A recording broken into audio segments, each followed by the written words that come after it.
naye kyensembyayo zisiwagira kya parliament kutulondera president lwansonga bbiri male ekisooka twakula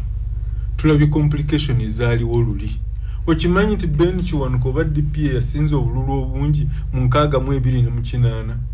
niyo olw'edemarcatinga ya constituencies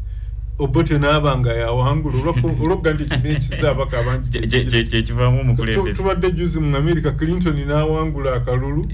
Trump n'amukubira kuki ku electoral college bafulema basemateeka waffe ffe biba bituwonya ne bagawo kasitofu n'obululu bwo 50 plus ng'olangirirwa bwe kiba tekisobosa ate Katonda abadde atuyamye nga tekinasoboka naye gye tubikopa kati ng'Ebufaransa batera okuddamu second round abalala bonna ne babajjamu ne balekamu aba naye ne mmanyira ddala nti gundi ye yafunye 50 plus temuli byo bya electoral college temuli biki ekirala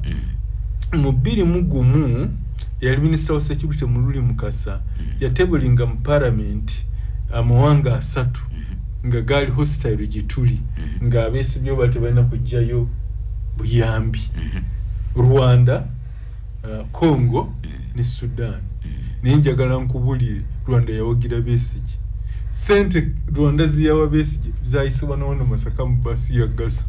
zituuka ekyengera wali Besigye yalina amaka mu yali abudamyawo era olina avaamu n'ekisawo kya ssente n'akigira ki n'akimukwasa appetite y'ababaka bafa abagala ssente ng'amayembe n'omala okola ensomiti be balonda president wa Uganda juzi bakozeseza parliament Mugabe bwe yaga nti ngoba bikere eminyagi judges lugamba luka yibunduka abachina nga bagala ate kumfuukira bangereza ku byettaka eZimbabwe